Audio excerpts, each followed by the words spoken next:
tell you about the case of the unbootable computer. Years ago, when I first came into the employ of the consortium, they were contracted to solve a certain thorny system problem. I can't give you much detail, but let's just say if the issue hadn't been resolved, the county's position on a certain key public policy issue, well, might have a different tone today. Online support, help desks, chat room geeks, all around the world search for a solution to a problem they couldn't possibly fathom. On the third morning, a non-political third party contacted me with an unrelated private agenda. The consortium had never heard of this particular problem and knew nothing about this organization. Well, after just 1 hour of desk work, just 1 hour after receiving this phone call, well, we picked up the phone ourselves, made a call, and guess what happened? The problem was fixed? The unbootable computer booted without ever leaving the office.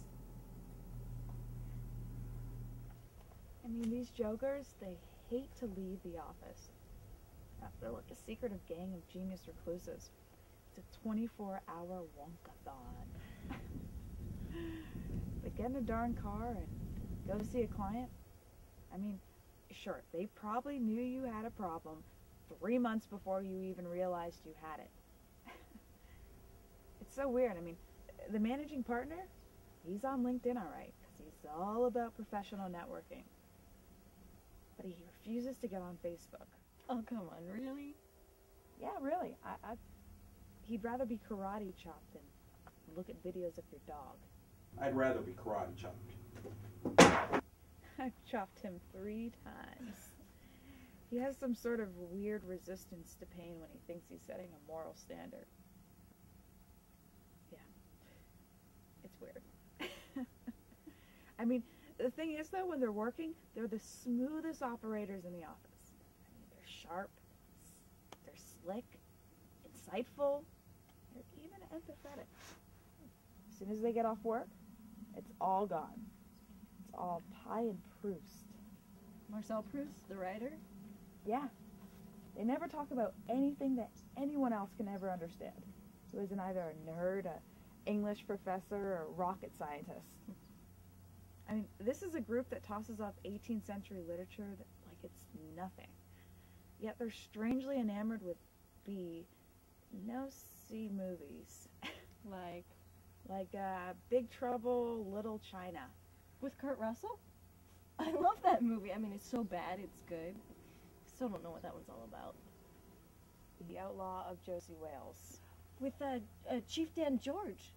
That's an awesome movie. I'm beginning to like you less.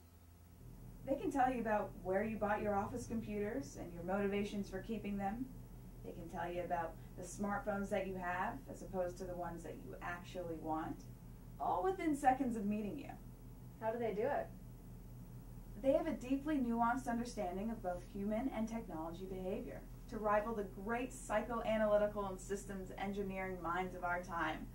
They understand that the organic organization as well as the highly structured and micromanaged, the stable enterprise as well as one on the precipice of catastrophe. I don't even think they wear jeans or drink domestic beer. So what do they do when they're not at work?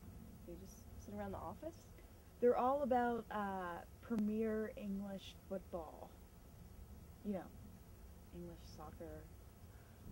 I bet you they're Manchester United fans. Actually, they're all about Chelsea and Arsenal. Boy, that's needlessly arrogant. Exactly. So what do they call themselves? The Mysterious and Brilliant Technical Services Consortium. They certainly take themselves seriously, don't they? Well, I wouldn't go that far.